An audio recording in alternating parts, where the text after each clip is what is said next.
Bonjour à tous et bienvenue dans l'émission Osons les sujets proposés par la Banque des Territoires. Bonjour Hakim. Bonjour Edwige. Je suis ravie de vous retrouver. Également, bonjour à toutes et à tous. Parce qu'en effet, un an après, nous nous retrouvons pour cette deuxième année consécutive.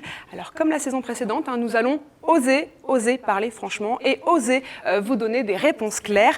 Nous sommes en direct sur la plateforme www.osonslessujets.fr. Alors n'hésitez pas à poser vos questions. Nos invités tenteront de répondre à vos questions durant ces 60 prochaines minutes. Et justement, de quoi nous allons parler ? Eh bien, au sommaire de cette seconde édition, nous reviendrons sur les 2 plans logements lancés à 12 mois d'intervalle.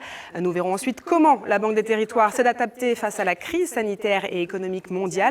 Nous évoquerons donc le plan d'urgence, mais surtout le plan de relance. Quels sont ses objectifs et ce plan fonctionne-t-il réellement ? Eh bien, nos invités y répondront. Et face à la crise, nous verrons ensuite si les fondamentaux du secteur sont assez solides pour faire face dans cette relance. Et puis enfin, nous nous pencherons sur le sur-mesure. C'est l'objectif de la Banque des Territoires. Oui, mais comment envisage-t-elle cette mise en place ? Est-ce un coup de com' ou la réalité ? Eh bien, vous le verrez et surtout, vous l'entendrez avec le retour très concret de certains clients. Voilà donc, et puis pour parler de tous ces nombreux sujets, eh bien, nos invités vont nous rejoindre tout au long de l'émission. Hakim Lalou, durant cette émission, vous aurez 2 casquettes. Vous serez d'abord à mes côtés, bien sûr, pour poser des questions, et puis vous apporterez votre regard d'expert, puisque rappelons que vous êtes responsable des objectifs stratégiques. Et puis, à nos côtés, Marianne Laurent. Bonjour Marianne. Bonjour Edwige, bonjour Hakim. Alors vous êtes donc la directrice, on le rappelle, des prêts de la Banque des Territoires. Alors Marianne, une année s'est écoulée, on ne peut évidemment pas passer sous silence cette fameuse crise sanitaire. Alors qu'est-ce qui a changé pour vous Marianne ? Depuis un an, beaucoup de choses ont changé. On a d'abord travaillé avant la crise, puisqu'on avait signé l'année dernière, on en avait parlé lors de l'émission, la clause de revoyure avec le monde du logement social et le gouvernement. On a donc fait ce qu'on avait dit qu'on ferait. Donc on a mis en place tous les dispositifs, y compris ceux qui doivent être lancés là d'ici la fin de l'année. Dans le contexte, c'était pas si simple. Pendant la crise, on a vraiment lancé des mesures d'urgence, des moratoires de prêts, un plan tourisme commun entre la Banque de Territoire et la BPI.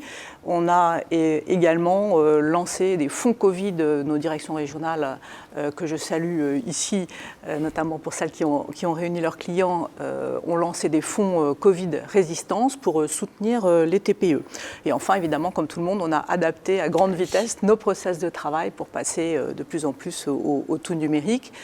Donc je dirais que plus que jamais, et sous l'impulsion évidemment d'Éric Lombard, qu'on voit précisément à l'écran, timing parfait, et Olivier Sichel, on s'est mis en ordre de marche en fait, pour apporter des réponses à la fois concrètes et adaptées au territoire et à nos typologies de clients. Et donc c'est pour ça qu'aujourd'hui, on a souhaité parler relance, accompagnement et sur-mesure. Ouais, et justement, eh bien, le sur-mesure et le plan de relance, ce sont des sujets que nous allons évoquer durant toute cette émission. Et justement, sans plus tarder, pour cette deuxième partie, nous allons nous pencher sur le plan de relance.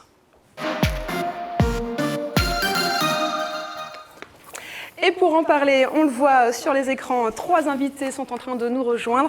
Bonjour à tous, le temps que vous vous installiez, nous allons vous présenter Maria Rucli. Bonjour, vous êtes la responsable du département marketing direction des prêts, Banque des Territoires.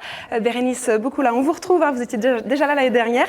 Vous êtes responsable du service logement social et réaménagement de la direction du développement. Et puis enfin, Pierre Laurent, vous êtes responsable du département du développement. Bonjour à vous 3 et bienvenue. Alors on l'a dit, on va se pencher sur le plan de relance. Rappelons rapidement le contexte. Eh bien, le 3 septembre dernier, le Premier ministre, souvenez-vous, a présenté le plan de relance, baptisé France Relance. Ce plan est historique puisque 100 milliards d'euros sont déployés par le gouvernement. Bien sûr, la Banque des Territoires est évidemment aux côtés du gouvernement pour lancer également son plan de relance. Éric Lombard, le directeur général de la Caisse des dépôts, l'a d'ailleurs annoncé très clairement. Il l'a dit, nous avons un plan de 26 milliards d'euros d'investissement avec un volet logement de plus de 11 milliards d'euros. Alors Marianne Laurent, je me tourne vers vous. En quoi consiste ce fameux plan et comment a-t-il été construit ? Vous le soulignez, la Banque des Territoires lance un plan qui est à la fois massif, 26 milliards, Oui. donc 11 milliards pour le logement. Il faut y ajouter aussi 65 milliards de prêts qui sont distribués sur la ressource du livret A, qui est l'épargne des Français. Donc à la fois une relance massive, mais une relance ciblée, puisque nous allons contribuer à la redynamisation des commerces de centre-ville, soutenir le secteur de la santé et médico-sociale, accompagner la relocalisation industrielle et bien sûr accélérer la transition écologique et énergétique, en particulier la rénovation des bâtiments publics et des logements sociaux, et également les installations de bornes de recharge électrique qui sont au cœur de nos préoccupations aujourd'hui.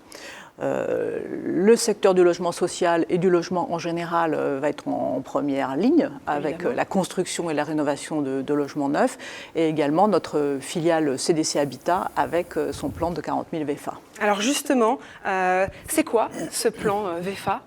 Alors ce plan VFA, il a été lancé dans les premiers jours de la crise avec un appel à projet sur 40 000 logements. Je veux dire que c'est une opération coup de poing menée avec beaucoup de succès, puisque en fait le plan est quasiment bouclé aujourd'hui. Il y a eu des propositions extrêmement importantes de la part des promoteurs, et aujourd'hui CDC Habitat a contractualisé 1300 opérations avec 33 000 logements en métropole et 6 000 logements en outre-mer. Donc ça veut dire que c'est un franc succès d'une part, et que d'autre part, peut-être qu'on pourra aller un petit peu plus loin et porter le plan à 50 000 logements. Peut-être. Alors justement, peut-être une question pour Maria Ruppli. Marianne Laurent vient de nous présenter les principaux dispositifs du volet habitat du plan de relance. On voit l'avancée rapide, la montée en charge concernant le dispositif d'acquisition des 40 000 VFA avec près de 39 000 logements qui ont d'ores et déjà fait l'objet d'accords. Alors pour répondre aux questions qu'on voit défiler des bailleurs qui nous suivent, pour l'ensemble des autres dispositifs, concrètement, comment et quand allez-vous déployer ces dispositifs pour qu'ils puissent y avoir accès et les utiliser? Concrètement et quand nous inscrivons en fait dans une dynamique de départ lancé de ce plan de relance Habitat, c'est-à-dire que nous allons diffuser à partir de cette fin septembre et jusqu'à début novembre en flux continu notre offre, les nouveaux produits, mais également les produits qui ont été adaptés, et cela par le canal digital sur la plateforme de la Banque des Territoires. Alors ce plan de relance, il est construit autour de 5 axes de financement qui viennent en soutien des enjeux essentiels du secteur, dont bien entendu la construction, l'apport à la réhabilitation des logements, mais aussi la transformation du secteur, la redynamisation des territoires et également le soutien à l'habitat abordable. Alors ce plan, il est en fait venu amplifier, renforcer, booster notre plan logement que nous déployons depuis maintenant 2 ans. Alors nous avons adapté l'offre existante, mais nous avons également inclus des nouveautés sur lesquels je vais me concentrer. Quels produits nouveaux dans la gamme? Alors tout d'abord, une mesure phare du plan de relance, ce sont les titres participatifs auxquels la Banque des Territoires va souscrire, plus 100 millions d'euros qui viennent abonder l'enveloppe initiale. Donc on sera sur les 2 campagnes à une enveloppe globale de 900 millions d'euros, avec également pour la 2e campagne une extension de l'éligibilité. Nous sommes actuellement en phase active d'examen des dossiers d'engagement, et nous pourrons commencer la souscription à compter de mi-octobre, vraisemblablement, en fonction des délibérations qui auront lieu dans les instances des organismes. Alors en termes de soutien aux investissements de nos bailleurs sociaux, nous lançons à mi-octobre 2 appels à manifestation d'intérêt, 2 AMI, sur les prêts de haut bilan, prêts BHB2. Le premier, il va concerner la 3e tranche PHB2. Et le second, donc c'est également une novation, va concerner le soutien à la reprise des chantiers qui ont été touchés, qui ont été en arrêt durant cette crise sanitaire, également lancé à mi-octobre. Le 3e enjeu, il va concerner l'accompagnement des territoires. Nous accompagnons d'ores et déjà, bien sûr, la politique de la ville, les plans de rénovation urbaine, le programme Action Cœur de Ville.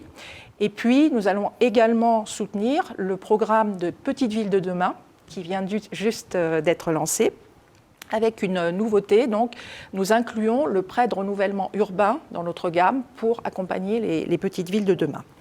Autre nouveauté qui était également attendue sur le logement abordable et logement inclusif, c'est un prêt qui va permettre de financer la restructuration des copropriétés dégradées, donc qui va concerner notamment les villes à forte densité. Enfin, concernant le logement abordable, nous allons également ouvrir nos financements au personnel clé, donc travailleurs clés, notamment le personnel soignant qui a été pivot au cœur de cette crise. Nous élargissons bien sûr notre offre, comme je viens de l'exposer, mais nous sommes également très attentifs à poursuivre les axes de simplification et de digitalisation de nos échanges au travers également de la plateforme Banque des Territoires. Oui. Très bien, quel programme. Alors, parmi tout ce que vous venez de dire, Maria Rucli, vous avez parlé des titres participatifs, et c'est une première pour la Banque des Territoires. En effet, au-delà de son rôle de prêteur, eh bien, la banque vient désormais en tant qu'investisseur. Alors concrètement, la loi Elan permet aux organismes de logement social de se doter en fonds propres sous la forme de titres participatifs, justement. La première campagne a été lancée en février 2020. Alors, l'AMI est-il un succès finalement ou un fiasco? La Banque des Territoires peut-elle vraiment aider autrement que par des prêts? Eh bien, réponse en images. Regardez.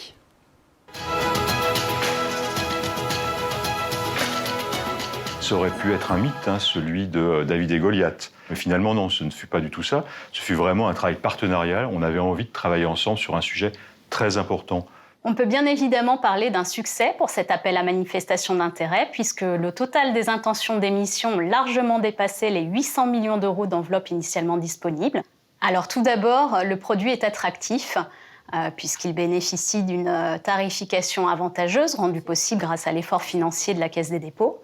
Il présente aussi une certaine flexibilité au niveau des remboursements pour le bailleur, et il présente l'intérêt de ne pas nécessiter de garantie particulière.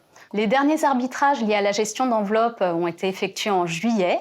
À ce stade, une quinzaine de dossiers ont été engagés pour un montant total de plus de 100 millions d'euros. Aujourd'hui, les instructions se poursuivent de sorte à ce que les bailleurs puissent valider le montant de leurs émissions auprès de leur conseil d'administration. L'objectif est qu'ils puissent émettre de façon effective d'ici la fin d'année.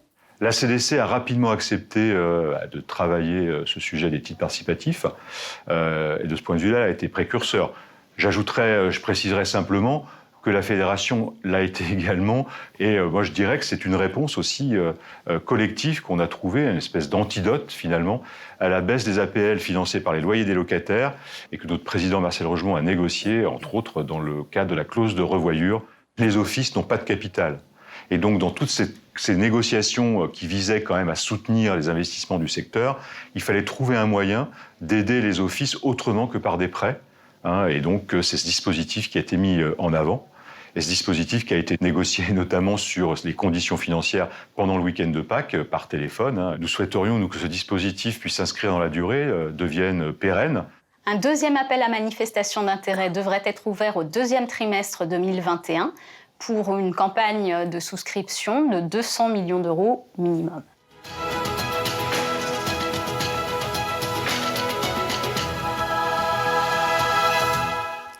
Alors vous l'avez entendu, face au succès de cette première campagne, eh bien, comme l'a annoncé Emmanuel Evin, la deuxième campagne sera lancée en 2021. Hakim, on poursuit toujours un petit peu sur ce sujet et pourquoi ce succès ? Absolument, Edwige. Alors peut-être une question pour Pierre-Laurent. On vient de voir la vidéo sur les titres participatifs. Emmanuel Evin nous indiquait que parmi les facteurs de succès de l'AMI, il y avait la tarification. Alors très concrètement, aujourd'hui, les titres participatifs, ça coûte combien? Et puis, vous travaillez pour la direction des prêts. Du coup, on est quand même tenté de vous poser la question. Comment cet outil s'articule avec l'offre de prêt? Et puis, est-ce que plus vous faites de titres participatifs et moins vous faites de prêts? Alors, pour répondre à la première question, comme vous le savez, le rendement des titres participatifs est composé d'une partie fixe et d'une partie variable. Les titres proposés par la Banque des Territoires étant, dans tous les cas, plafonnés à 1,8%, ce qui est un niveau modéré et très en dessous des conditions que le marché propose sur ce type d'actifs. Alors rappelons aussi que les titres participatifs ont le qualificatif de participatif parce que la partie variable, elle est fonction de la performance financière de l'organisme. Dans notre cas, on va la mesurer par l'autofinancement. Et donc, lorsque l'autofinancement sera faible, la rémunération variable elle-même sera faible. Elle peut même descendre jusqu'à 1 centime, ce qui est vraiment très très modeste. Alors de son côté, la partie fixe du titre est basée sur le taux de l'OAT 20 ans. Alors ces taux sont aujourd'hui très modérés, parce que les taux d'intérêt, comme vous le savez, sont très très modérés. Donc on est autour de 0,25% pour cette partie OAT. Donc un organisme qui émet des titres aujourd'hui verra son rendement osciller entre 0,25 et 1,8%. Ces conditions étant, je le rappelle, tout à fait exceptionnelles pour ces actifs qui sont des actifs subordonnés. Alors à la question de savoir comment ces titres s'articulent avec notre gamme, alors ça vient compléter la gamme, puisque vous le savez, nous proposons des prêts classiques, des prêts amortissables.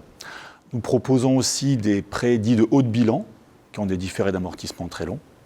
Et enfin, maintenant, on vient compléter cette gamme par des titres participatifs qui, eux, ont le statut de titre et dont le rachat est à la main des organismes. Enfin, quel impact des titres participatifs sur les prêts? Alors, ces titres sont là pour venir renforcer les fonds propres des organismes. Ils sont là pour accompagner le plan de développement. Et donc, en aucun cas, ils vont jouer un effet de substitution avec les prêts. Au contraire, ils sont là pour faire effet de levier sur leur activité, et donc sur la partie dette. Et donc, à l'occasion de ces émissions, nous encourageons d'ailleurs les bailleurs à venir signer avec nous des conventions de partenariat qui seront là justement pour tirer profit de la complémentarité entre tous nos produits. Alors justement, peut-être une question pour Maria Ruccli pour terminer cette séquence sur le haut de bilan. On sait que c'est un enjeu qui est extrêmement important pour le secteur. Dans le cadre de votre plan de relance, est-ce qu'il y a de nouveaux dispositifs en matière de prêts de haut de bilan? Est-ce qu'il n'y a pas un petit peu de recyclage? Alors effectivement, il y a un peu de recyclage. Nous allons lancer à très court terme 2 appels à manifestation d'intérêt sur le PHB2. Le premier, donc, il va concerner la 3e et la dernière tranche du prêt de haut de bilan. Comme on sait, il s'agit d'un financement qui soutient les investissements de nos bailleurs, assimilable à des quasi-fonds propres. Et cette 3e tranche, elle est entièrement dédiée à la production, avec les caractéristiques d'éligibilité et caractéristiques financières qui restent les mêmes que celles de la tranche précédente qui a été lancée en 2019.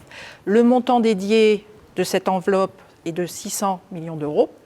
L'AMI sera lancé le 15 octobre et il se terminera le 15 décembre. Le second AMI, effectivement, il est plus novateur. Il intervient en soutien aux chantiers, donc, je le disais précédemment, qui ont été touchés par cette crise sanitaire, qui ont été mis à l'arrêt. Il s'agit d'une enveloppe de réallocation de reliquats de PHB2 qui a été dédiée à cette thématique pour accompagner donc, la reprise des chantiers, que ce soit des chantiers de réhabilitation ou des chantiers de construction. Il sera largement ouvert à nos clientèles. La particularité, c'est que ce sera un prêt à l'opérateur, il sera versé en une seule fois et il ne sera pas assorti de droits de réservation d'Action Logement Service.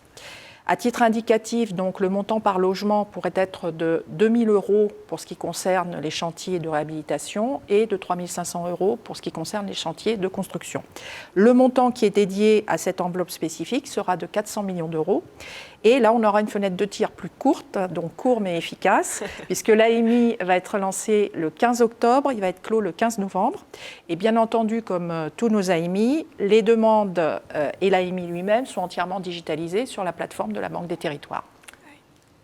Alors, prenons quelques instants maintenant pour parler de prêts. Je me tourne vers vous, Bérénice Bocula. On le sait, dans le cadre du plan de relance du gouvernement, la rénovation thermique des bâtiments publics, mais également du logement et notamment du logement social, est un enjeu majeur. La question qu'on se pose, c'est est-ce que dans le cadre de votre plan de relance, il y a de nouveaux dispositifs dédiés à la rénovation? Et puis peut-être plus globalement, est-ce que votre offre de prêt à la rénovation, elle fonctionne? Alors, on a une offre existante qui est déjà bien connue et très utilisée, qui est l'éco-prêt et les prêts à taux fixe, qui sont à des taux attractifs aujourd'hui. Et donc là, nous avons mis en place, dans le cadre du plan de relance, un accompagnement renforcé qui vise à accélérer la rénovation des logements sociaux et à massifier cette rénovation. Donc on peut citer 2 axes. Le premier, c'est comme l'a dit Maria, une partie du plan de relance, c'est une adaptation du plan de logement du plan logement et donc de prêts qui existaient déjà, mais certains étaient très peu mobilisés. Donc un exemple, c'est le prêt de haut bilan réallocation, qui était très peu utilisé malgré un taux zéro pendant 20 ans, un différé d'amortissement. Donc on se demandait pourquoi. En fait, il s'avère que le montant était jugé trop faible par les bailleurs. Donc nous avons doublé ce montant unitaire. Désormais, ça c'est disponible tout de suite. Les bailleurs peuvent mobiliser à hauteur de 10 000 € dans les plans de financement de réhabilitation ce prêt PHBB réallocation. Donc avec quand même un taux zéro pendant 20 ans, un différé d'amortissement. Ensuite, le deuxième axe, c'est un soutien fort à la rénovation massive des logements et aux rénovations ambitieuses. Donc, nous avons créé une réponse vraiment sur mesure à la démarche Énergie Sprong en Pays de la Loire, car ces rénovations ambitieuses coûtent très cher. En fait, il y a une garantie d'énergie zéro pendant 30 ans, et donc tout ça a un coût. Et nos offres actuelles ne permettaient pas de couvrir la totalité du besoin de financement. Nous avons donc boosté les offres qui existaient déjà, mais en augmentant les montants unitaires. Alors aujourd'hui, l'étape suivante, c'est de répliquer cette expérimentation à d'autres régions pour qu'on puisse intégrer cette offre qui était sur mesure auparavant, mais à toutes les rénovations massives. Alors, est-ce que ça marche ? Alors oui, ça marche.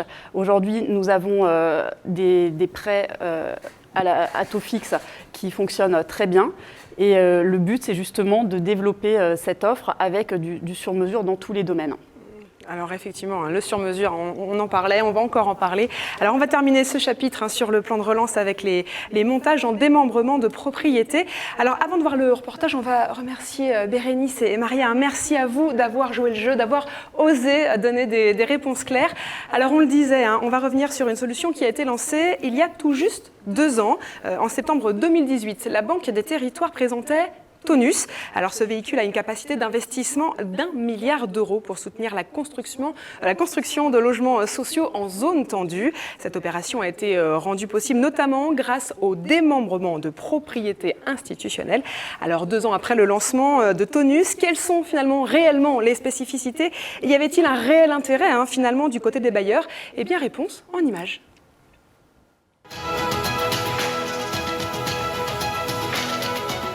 Notre activité s'est beaucoup développée ces derniers mois, puisque plus de 80% de l'objectif d'investissement que nous avons prévu pour l'année 2020 est d'ores et déjà atteint. Concrètement, cela signifie que nous avons engagé la construction de 1500 logements avec 26 bailleurs sociaux. Dans ce dispositif, le bailleur est propriétaire de l'usufruit. Donc il n'est pas effectivement plein propriétaire du bâtiment, mais il exerce pendant 15 à 20 ans son métier de gestionnaire du service aux locataires. Et donc, en cela, ça nous permet d'offrir davantage de logements en Île-de-France à davantage de locataires. Notre modèle d'investissement est un modèle en usufruit locatif social. L'intérêt pour le bailleur, c'est qu'il n'engage aucun fonds propre. La spécificité de notre modèle réside dans le fait que nous sommes un investisseur institutionnel. Donc nous ne commercialisons pas la nue propriété. Cela nous permet de faire des opérations non seulement en PLS, mais aussi en plus et en PLAI.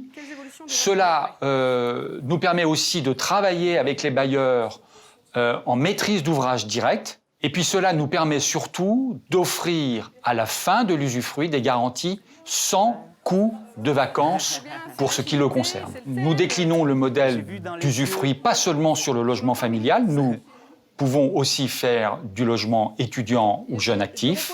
Nous pouvons aussi intervenir dans l'ancien par des baux à réhabilitation, dès lors que celui-ci est mené par des bailleurs sociaux. Nous avons signé en septembre 2019 un partenariat avec Tonus.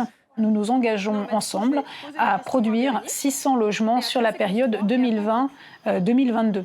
Alors 600 logements, c'est beaucoup. Ce partenariat nous permet justement d'atteindre nos objectifs de développement. Les montages en Île-de-France sont souvent complexes puisque les prix de l'immobilier sont très élevés. Ce partenariat nous permet de produire des logements sociaux dans des secteurs où on n'aurait pas pu justement atteindre les équilibres qui permettent de les réaliser.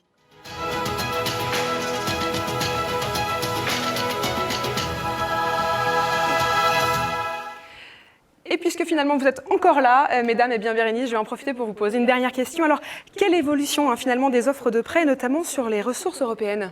Alors en effet, nous avons une évolution des financements européens qui s'est concrétisée par un partenariat que nous avons signé avec la Banque européenne d'investissement, la Banque du Conseil de l'Europe et l'USH le 15 septembre dernier. C'est donc tout récent. Alors concrètement, qu'est-ce que ça veut dire des prêts sur ressources européennes? C'est-à-dire que la Banque des territoires distribue des prêts dont la ressource provient soit de la Banque européenne d'investissement ou de la Banque du Conseil de l'Europe.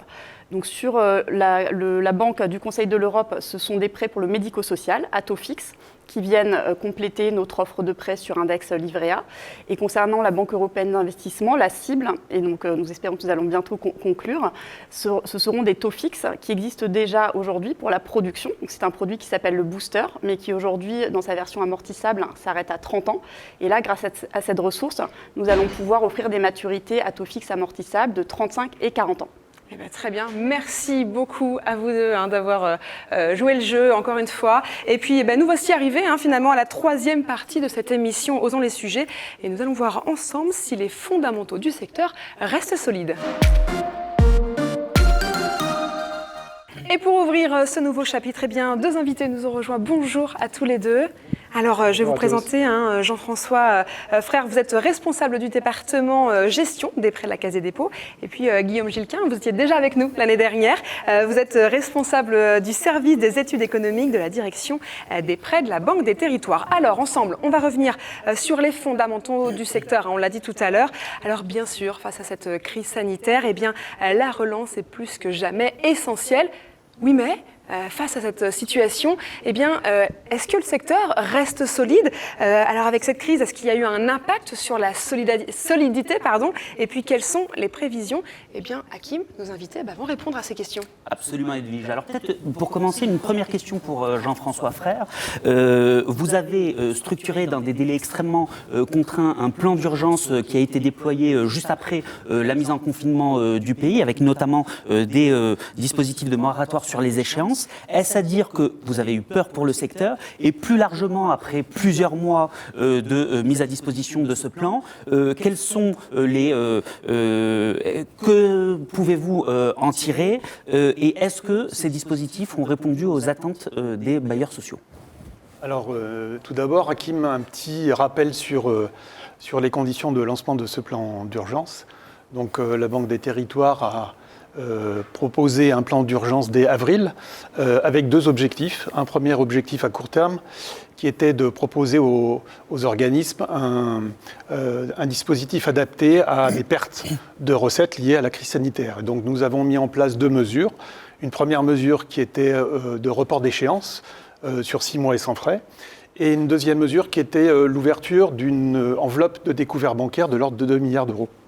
Après, à plus long terme, nous avons une autre mesure qui a été prise, qui était de proposer aux organismes de lisser la charge de la dette qui aura été reportée avec des opérations de réménagement ciblées et adaptées à chaque situation.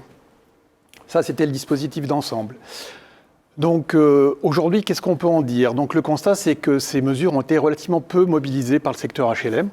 Donc nous avons en gros une quinzaine de dossiers de moratoire pour 10 millions d'euros et moins de 10 dossiers de réménagement pour une cinquantaine de millions d'euros, ce qui est relativement peu significatif, voire pas significatif du tout à l'échelle, bien évidemment, du monde HLM.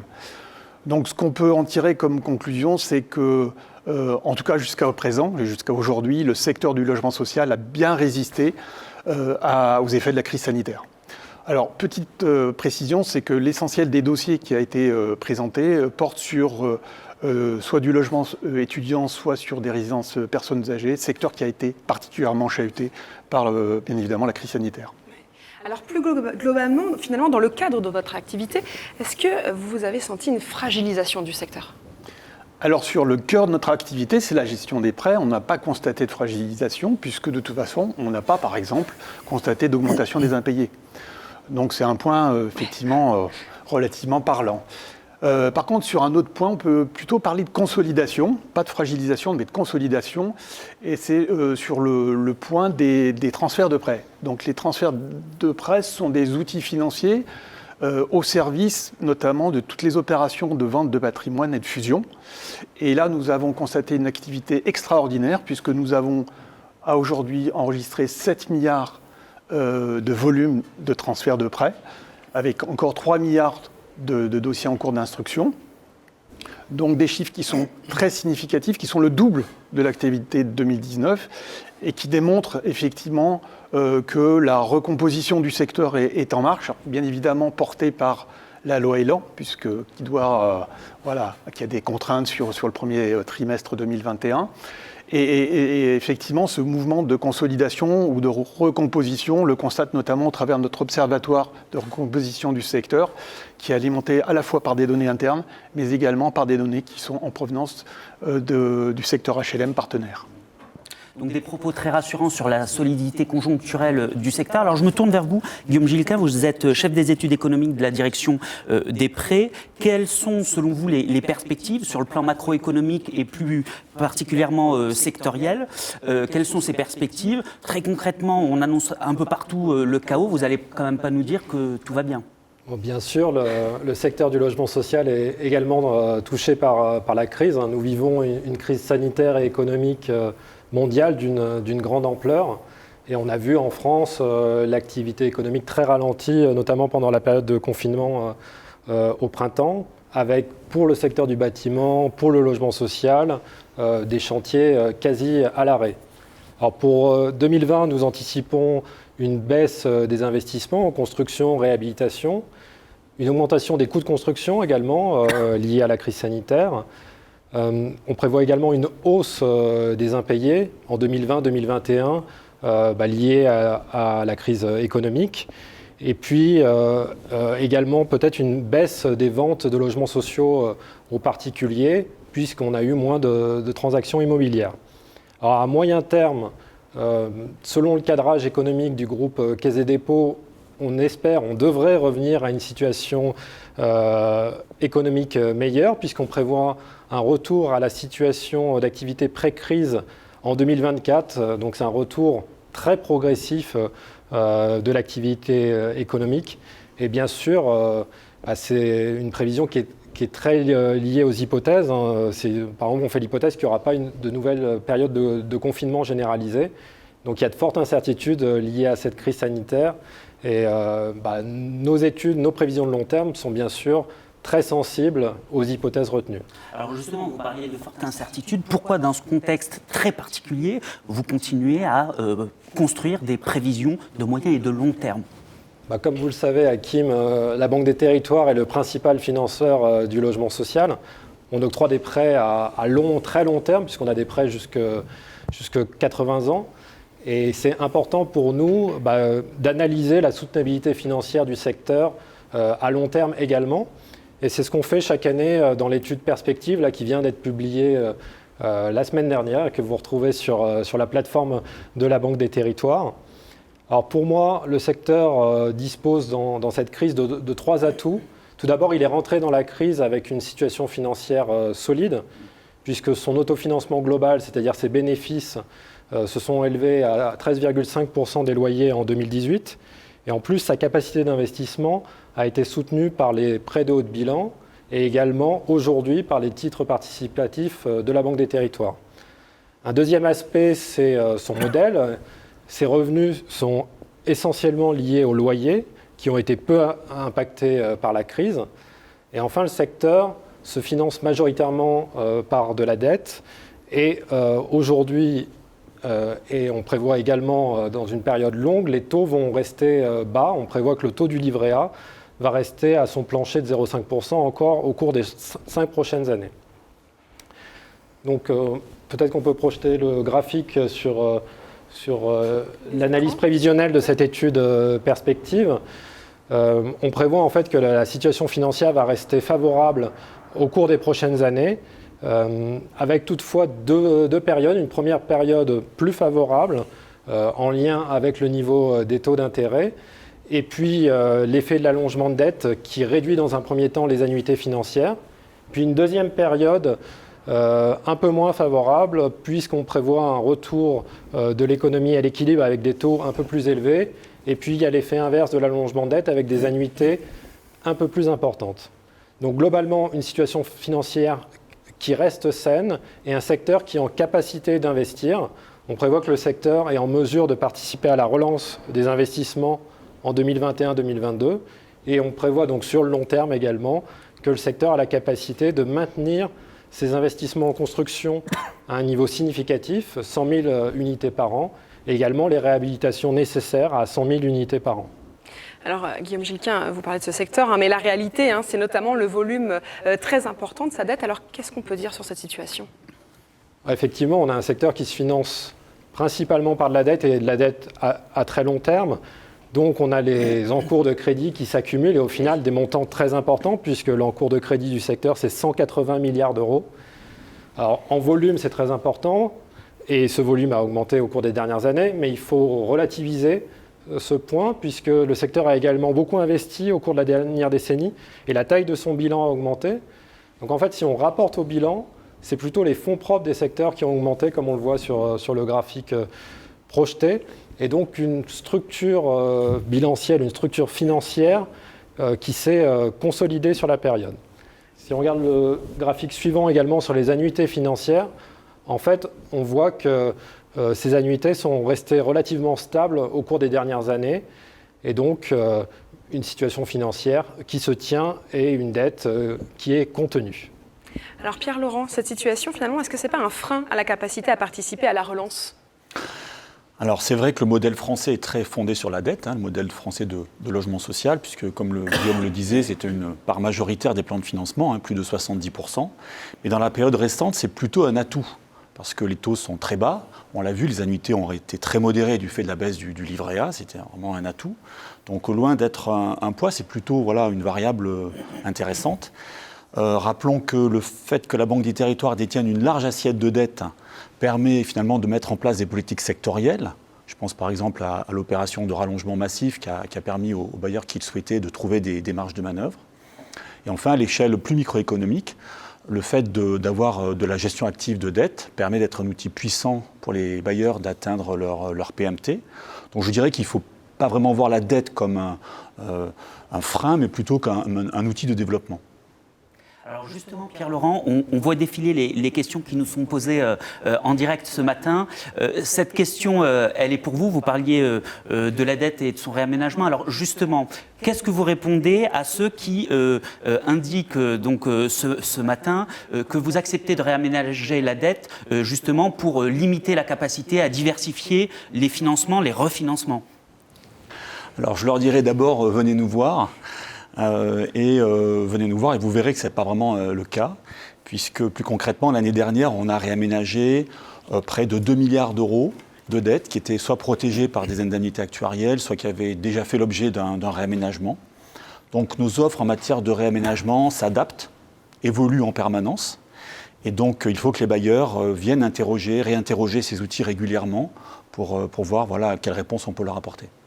Pierre Laurent, pour conclure, quelle vision finalement globale avez-vous du risque du secteur ? Alors, le secteur du logement social, Guillaume Gilquin l'a rappelé, n'échappe pas à la crise sanitaire. Même si, on peut le souligner, ça ne figure pas parmi les secteurs les plus touchés. Je pense par exemple au tourisme, à la santé ou encore au commerce. Donc le secteur HLM a fait face à de gros défis récemment, on l'a dit, la réforme RLS, qui est venue quand même fragiliser les équilibres financiers. On a eu aussi toute l'opération imposée par la loi Elan de rapprochement. Donc tout ça, ce sont des défis importants. Donc avec toutes les précautions qu'il faut prendre, on l'a dit autour de la crise sanitaire, le secteur reste sain et je le redis, est en capacité de produire ces 100 000 logements en construction, 100 000 logements en réhabilitation. Alors d'un point de vue plus conjoncturel, moi je m'interrogerai quand même sur une variable qu'il faudra surveiller dans les mois et années à venir, c'est celle du chômage, qui en cas d'évolution défavorable pourrait venir entamer la soutenabilité, la solvabilité des locataires. Merci beaucoup Pierre Laurent. On va remercier également nos deux invités. Merci beaucoup Guillaume et Jean-François. On va poursuivre avec le 4e chapitre de cette émission Osons les sujets, un chapitre consacré aux sur-mesures. Vous allez le voir.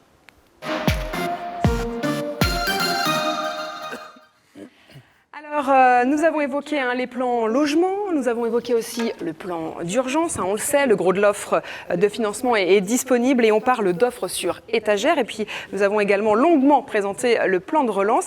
Mais la Banque des Territoires souhaite aller plus loin et faire du sur-mesure pour les organismes de logement social. En effet, la Banque des Territoires souhaite s'adapter de plus en plus aux attentes de chacun. Mais entre volonté et réalité, eh bien, où se situe le curseur?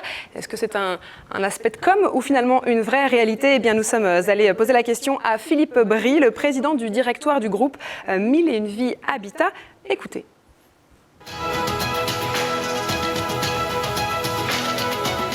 La démarche de réaménagement de la dette du groupe 1001 Vie Habitat envers la Banque des Territoires, c'est une véritable histoire à succès.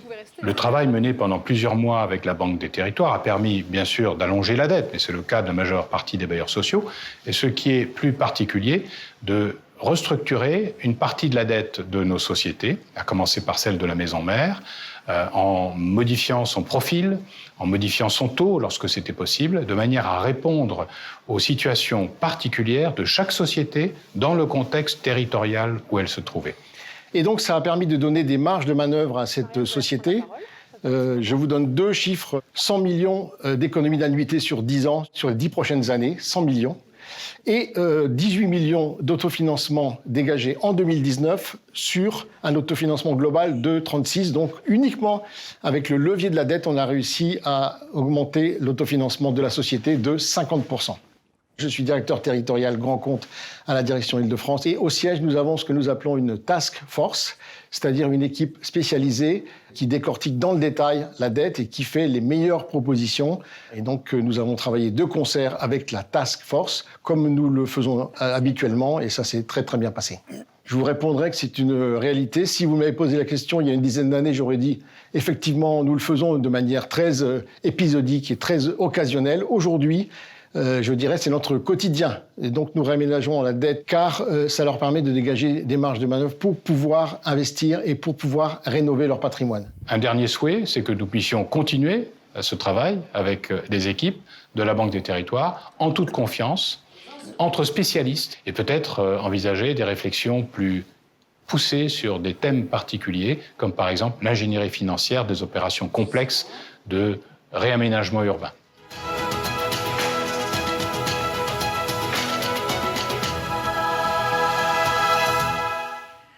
L'appel est donc lancé, vous l'avez entendu, avec 1001 Vie Habitat. Alors Marianne Laurent, on vient d'entendre Philippe Bry, il confirme l'approche sur mesure dont il a bénéficié, certes, mais il parle surtout du sur mesure sur son stock de dettes. Alors qu'en est-il des flux nouveaux? Et puis ici, vos prêts sont plutôt sur étagère, comme on pourrait dire. Alors dans ce cas, pourquoi parler d'approche sur mesure, Marianne? Parce que c'est le cas, c'est vraiment le cas.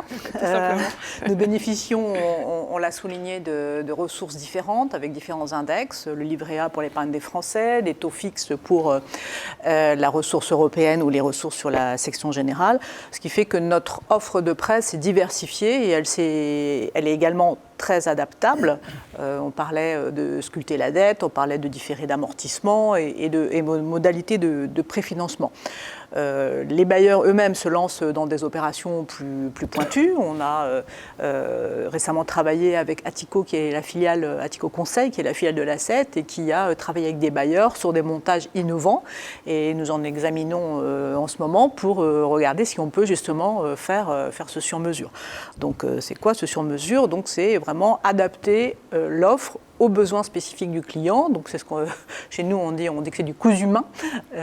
Donc pour reprendre cette métaphore, en fait on vient du prêt-à-porter pour faire simple et on va vers non pas la demi-mesure, mais ce que les tailleurs appellent la grande mesure, donc peut-être la haute couture. Bon voilà, c'est pas prétentieux, mais c'est bien l'objectif. En tout cas, c'est de coller aux besoins et c'est comme ça qu'on conçoit maintenant les nouvelles offres de prêt.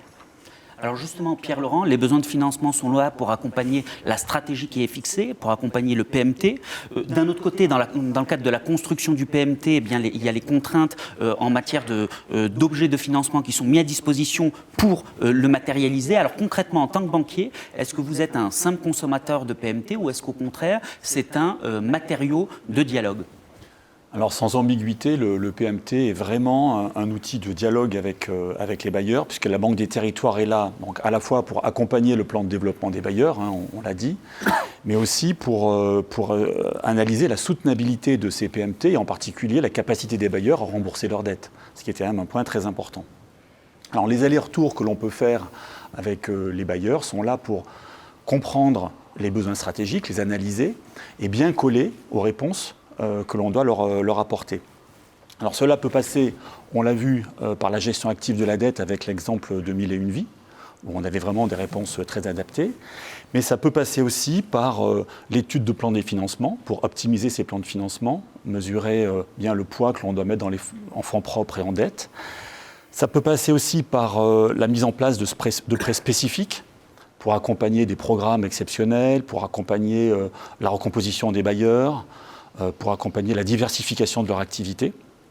Enfin, ça peut passer par exemple aussi par des conventions financières que l'on signe avec les bailleurs, conventions de partenariat qui sont là pour apporter de la lisibilité, de la visibilité aux bailleurs. Et c'est un point très important parce que les bailleurs sont des investisseurs de long terme et ils ont vraiment besoin de cette visibilité. Alors évidemment, hein, on a envie d'y croire puisqu'en théorie, tout est parfait. Mais dans la réalité, comment ça se passe? Eh bien, exemple très concret dans le Nord avec le bailleur social Maison et Cité. Son directeur général nous parle de ce projet emblématique de rénovation thermique dans le grand bassin minier. Regardez.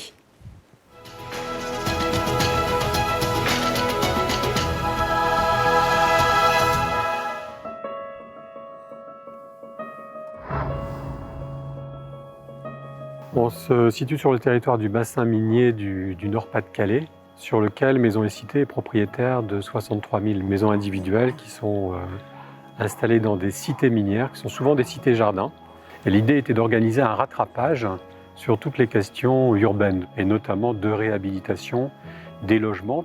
On a donc 20 000 logements dont on doit aujourd'hui retravailler le niveau de performance thermique.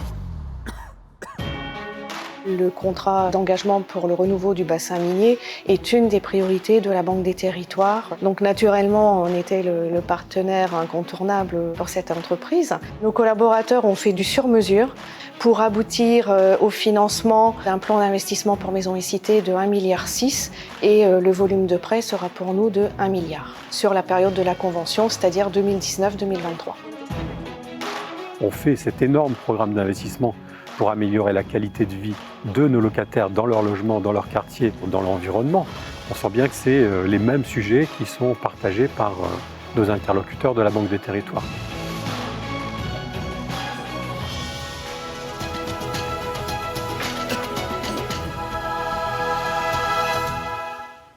Alors Hakim, on le disait en début d'émission, hein, vous avez 2 casquettes et cette fois vous allez porter celle d'expert si vous voulez bien et revenir ainsi sur ces solutions très concrètes qui sont en train de voir le jour pour s'adapter toujours plus aux attentes.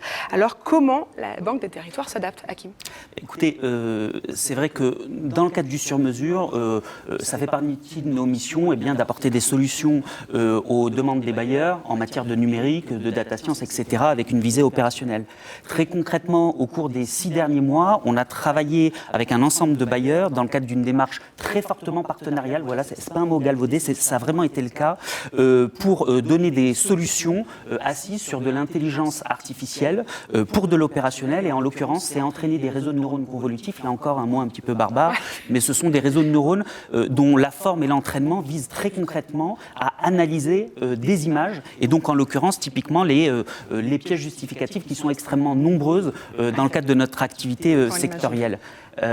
Du coup, voilà, on est sur des travaux qui se veulent vraiment concrets, pragmatiques, opérationnels, avec la mise en œuvre de services de text mining. Typiquement, vous injectez un agrément dans le cadre de votre demande de prêt et on l'a pré-rempli de manière quasi automatisée. Donc voilà, à ce stade-là, ces travaux, ils ont souligné leur intérêt, mais surtout, ils ont souligné tout le potentiel qu'ils offrent par rapport à notre activité dans le cadre du secteur du logement social. Voilà. Alors, merci Hakim. Alors, on va essayer de tenter de comprendre encore un peu mieux ce qu'est le text mining et on va découvrir cette solution en images. Et puis, je le disais, Hakim, il est partout, il est là et puis il est derrière l'écran. Regardez.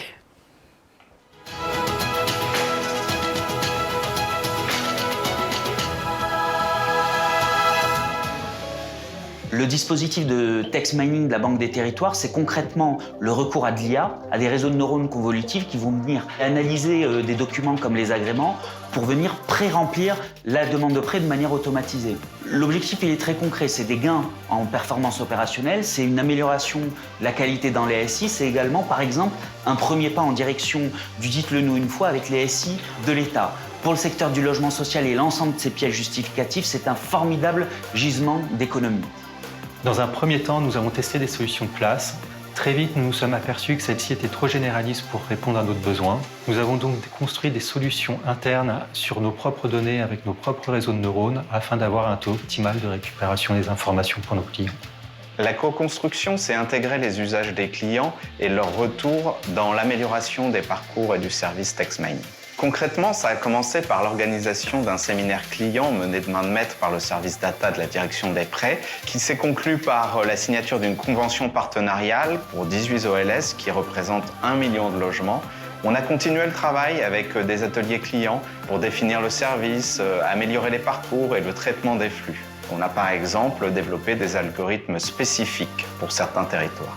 C'était une très belle expérience. Nous avons travaillé dans une approche vraiment partenariale avec la Banque des Territoires. Ça permet des extractions et des suivis très souples et très accessibles. Suite à notre retour, la Banque des Territoires a pris en compte le problème rencontré et a fait le nécessaire pour le corriger. On a pu échanger sur nos besoins, confirmer notre attente. Il y a eu vraiment un échange et un partenariat très fort. À mon avis, ce dispositif peut être déployé sur le plan national pour tous les bailleurs sociaux. C'est un outil qui va perdurer pour nous parce que c'est un outil qui peut être globalisé dans toute l'entreprise.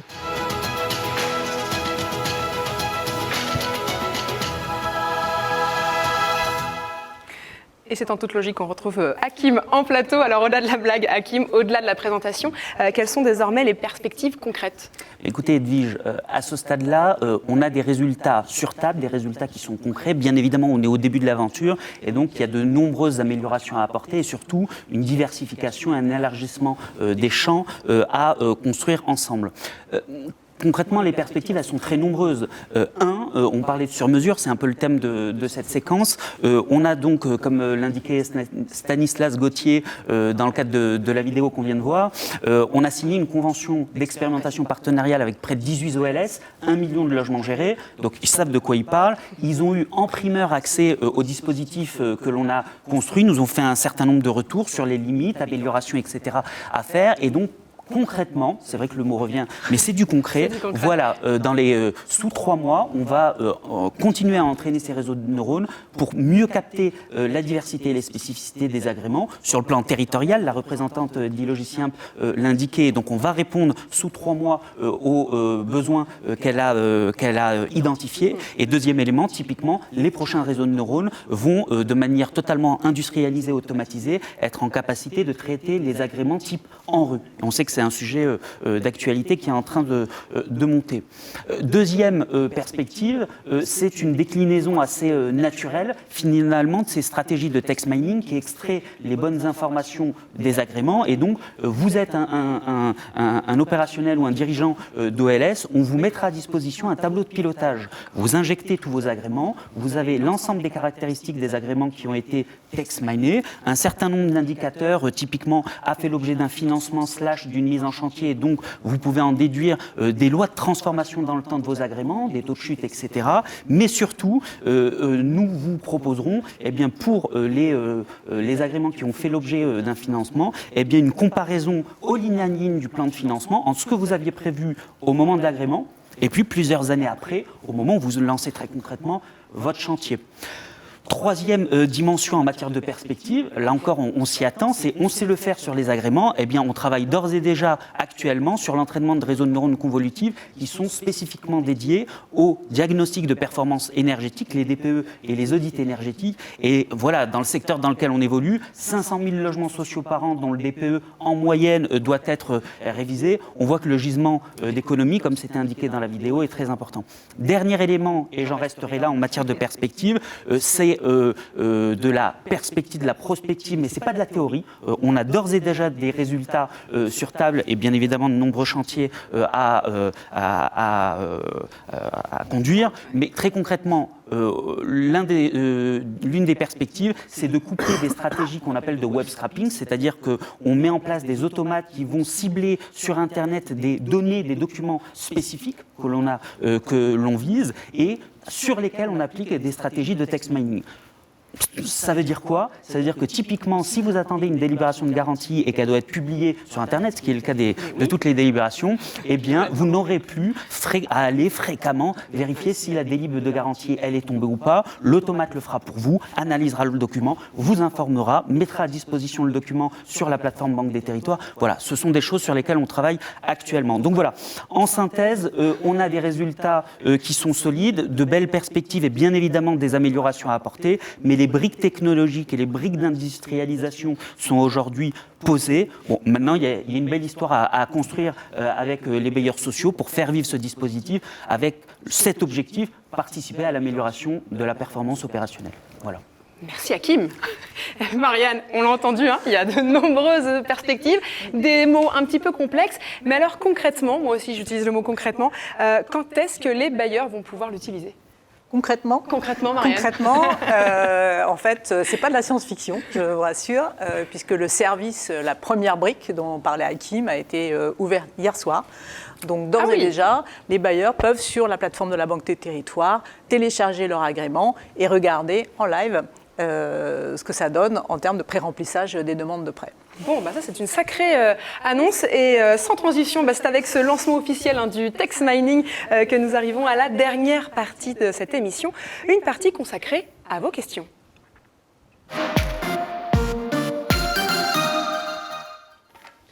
Et vous êtes d'ailleurs très nombreux à nous suivre et très nombreux à poser des questions. Merci beaucoup d'ailleurs. Alors on va justement continuer à répondre à vos questions. Et c'est d'ailleurs Maria Ordasmono qui nous remonte toutes ces questions, vos questions une à une. Et on va commencer directement. Alors la question s'affiche. La Caisse des dépôts va-t-elle augmenter sensiblement l'enveloppe consacrée à l'achat de titres participatifs émis par les offices? Qui veut répondre? Marianne, vous répondez à cette question? Oui, bien volontiers. De Laurent Goyard. Donc, les titres participatifs, donc, comme on l'a vu dans la vidéo, c'est une histoire qu'on a construite avec la Fédération des offices. Comme on l'a dit, on va accélérer le déploiement cette année. Donc, au lieu de distribuer 400 millions cette année, on va en distribuer 700 millions. D'ailleurs, à la fin du mois de septembre, il y a déjà une quarantaine d'organismes qui auront reçu leur notification, donc l'accord de principe de la Banque des Territoires pour qu'ils puissent émettre ces titres participatifs. L'année prochaine, donc, l'enveloppe passe donc au total de 800 à 900 millions, ce qui fait que l'année prochaine, ce qui sera offert au futur appel à manifestation d'intérêt, ce sera 200 millions en tout. Donc ça fait qu'en un an, quasiment, on aura distribué 900 millions d'euros. Donc je pense que c'est déjà, la preuve c'est pas des mots, on a vraiment mis ça en œuvre. Alors, est-ce qu'il faut aller plus loin? Nous verrons. On va déjà répondre à toutes les demandes qui se sont fait jour chez nous. Et puis, il y a d'autres acteurs aujourd'hui qui peuvent également souscrire des titres participatifs. Donc, on a Action Logement qui a un service, qui a une enveloppe. Et puis, désormais, les collectivités territoriales vont également pouvoir souscrire des titres participatifs. Donc, l'histoire débute, elle reste à écrire. Donc, on en reparlera lorsqu'on aura consommé l'ensemble de notre enveloppe.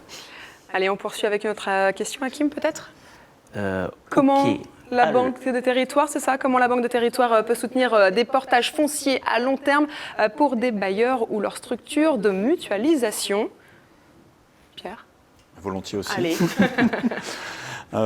Oui, volontiers, parce que nous sommes bien équipés pour répondre à ce type de problématiques. Alors peut-être avec des produits qui sont un peu moins connus, mais qui sont néanmoins disponibles, notamment le prêt Gaïa long terme qui permet de financer les bois habilitation et les bois construction. Les prêts transferts de patrimoine qui permettent aussi aux bailleurs de racheter du parc avant la fin du bail, et ça peut permettre aussi de trouver des solutions intéressantes à la fois pour le bailleur et les collectivités.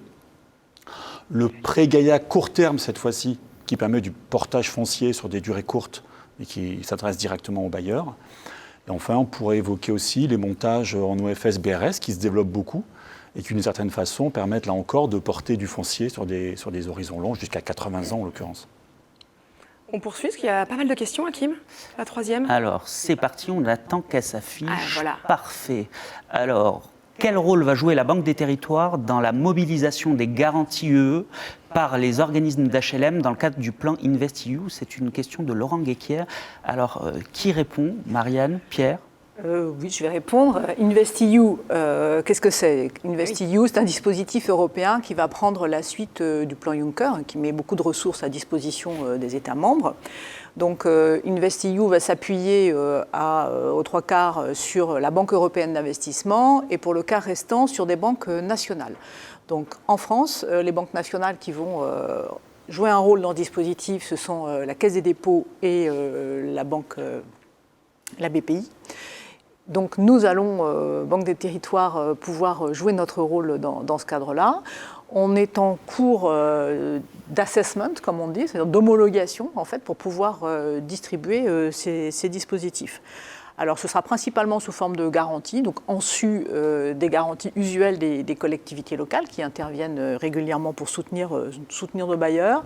En termes de calendrier, nous pensons pouvoir mettre ces dispositifs en œuvre sans doute à partir de mi-2021. Et donc on aura l'occasion de revenir sur le sujet. Sur ce sujet-là aussi. Allez, on va passer à une quatrième question rapidement, parce qu'il y a plein de questions, on ne va pas pouvoir répondre à toutes les questions. Mais allez, une quatrième question. Que prévoyez-vous pour la relance de l'accession sociale à la propriété? Pierre? Alors, sur cette question d'accession sociale, on peut d'ores et déjà rappeler que les tranches de prêts de haut de bilan sont en cours de distribution, donc il faut inciter les opérateurs à les mobiliser. Ça, c'est quand même un premier point très important. Autre point aussi très significatif, c'est que, comme on l'a évoqué ce matin, un AMI spécifique pour aider les chantiers touchés par la crise sanitaire va être lancé en octobre. Et les opérations d'accession sociale à la propriété sont éligibles à ce dispositif dans des conditions adaptées qui restent extrêmement favorables puisqu'on est sur du 0%. Donc il faut vraiment là aussi que les opérateurs s'en emparent. Et enfin, je pourrais à nouveau évoquer les opérations en OFS-BRS qui sont une forme d'accession sociale et qu'on continue à fortement soutenir. Allez, dernière question, Hakim. Dernière question de l'émission. Ah oui, quand même. Alors, une dernière question qui nous vient donc du Puy-de-Dôme. Pourquoi appliquer des pénalités sur les remboursements d'emprunts sur la vente HLM? C'est pour Pierre. Alors cette question, elle est très légitime d'abord. Elle est très légitime parce que c'est vrai que les pouvoirs publics, et nous soutenons ce modèle, incitent à une forme de rotation des actifs pour venir renforcer les capacités d'autofinancement des bailleurs. Et ce modèle est aujourd'hui très utilisé par les opérateurs. Alors ce qu'il faut rappeler tout de suite, c'est que ces pénalités de remboursement anticipé, elles ne s'appliquent que sur les prêts à taux fixe et pas sur le livret A, où là, la spécificité demeure. Donc, alors, premier point, ça montre tout l'intérêt d'agir en index livret A, qui est quand même notre cœur de ressources et l'essentiel du financement des bailleurs. Et donc là, l'avantage perdure, il n'y a pas de problème. Deuxième point, c'est que ces pénalités à taux fixe, ce qu'il faut expliquer, c'est qu'elles s'imposent à tous les prêteurs. À la Caisse des dépôts, Banque des Territoires, mais aussi à tous les autres prêteurs de place. Et nous-mêmes, par exemple, lorsque nous faisons du prêt sur ressources BEI, le prêt booster, c'est bien la clause BEI qui s'applique. Et là, encore, on ne peut pas nous-mêmes agir sur ce type de problématique, sachant que ce que nous demande le régulateur financier, c'est de venir maîtriser les risques de taux.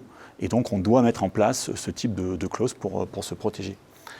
Alors après, pour relativiser, ça reste des fractions limitées de dette pour les bailleurs et des solutions peuvent être étudiées pour éviter de les rembourser prioritairement en cas de vente. Merci beaucoup d'avoir osé répondre à ces questions. Bien, nous sommes arrivés au terme de cette émission.